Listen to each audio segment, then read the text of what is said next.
Welcome. So in this video, we're going to be talking about weight loss and willpower and how there's this common misconception that you probably have that you need a lot of willpower in order to lose weight.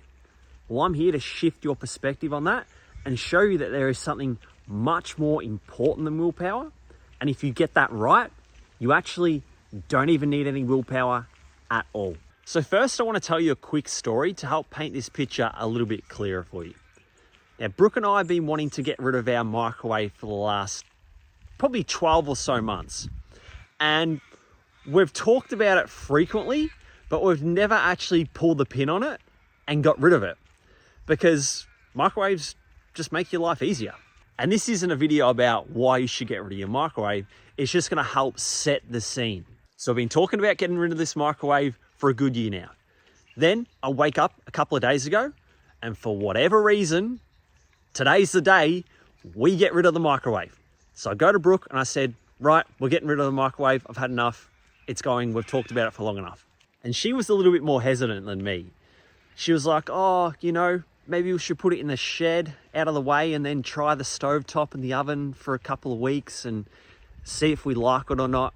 And I was like, nah, that is a bad idea, because every time we can't be bothered, right, we're just going to take the quick and easy option and go back to the microwave. We just need to get rid of it and then there's no temptation to ever use it. She agreed, had it all cleaned up within 15 minutes, put it on Marketplace, and within 24 hours, the microwave's gone. So we no longer have a microwave anymore. So the point I'm trying to make with this story is the power of your environment. I don't need the willpower to not use my microwave because I don't have a microwave. That was the reason I wanted to get rid of it. I knew that if I kept the microwave around in my shed, then every time I wanted things to be quick and easy, there would always be that temptation there to go use the microwave, which means every time I'm faced with that decision, I have to summon willpower. If I don't have the microwave, I never needed willpower in the first place. This is the power of environment. When you have your environment right, you actually don't need any willpower at all. So example of this is alcoholics. When you look at an ex-alcoholic, providing they have successfully quit alcohol, they don't keep alcohol in their house. And when they first started quitting alcohol, they don't go to any venues that serve alcohol. And the reason is, imagine if they're at home and every time they go to the fridge, there's nice cold beers waiting for them. So every time they go in that fridge, they have to summon willpower and say no to the alcohol. Eventually, they're probably gonna have a bad day or something shit's gonna happen in their life and they're gonna crack and they're gonna have a drink. Whereas if they had their environment right and they never had it in their fridge in the first place, they don't even have to use willpower because it's not there. Drinking's not an option. So if you're someone who struggles with eating junk food all the time and that's holding you back from losing weight, stop having it in your environment. When you go do the groceries, stop bringing it home with you and putting it in your cupboard. At work, stop putting lollies in the drawer of your desk. Like, stop having the shit around you in the first place. Clean up your environment.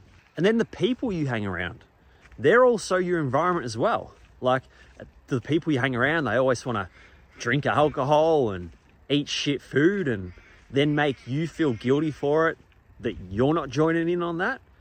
Like, then you need to change that about your environment as well. You need to stop hanging around with people who are negative influences on you.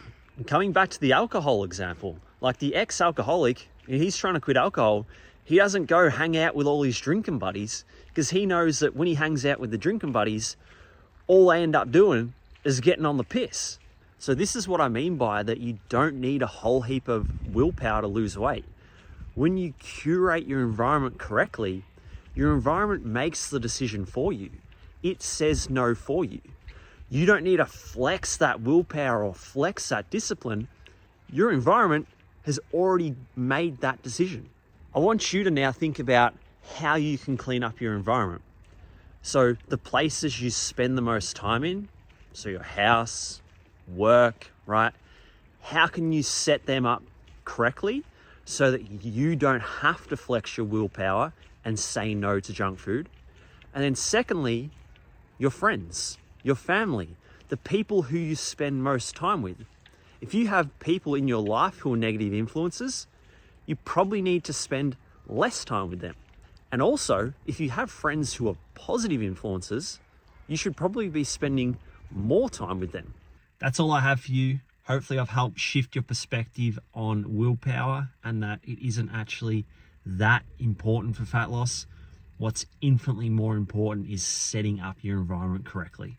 And that's why I'm such a big advocate of coaching, because coaching gets the people part of the environment right.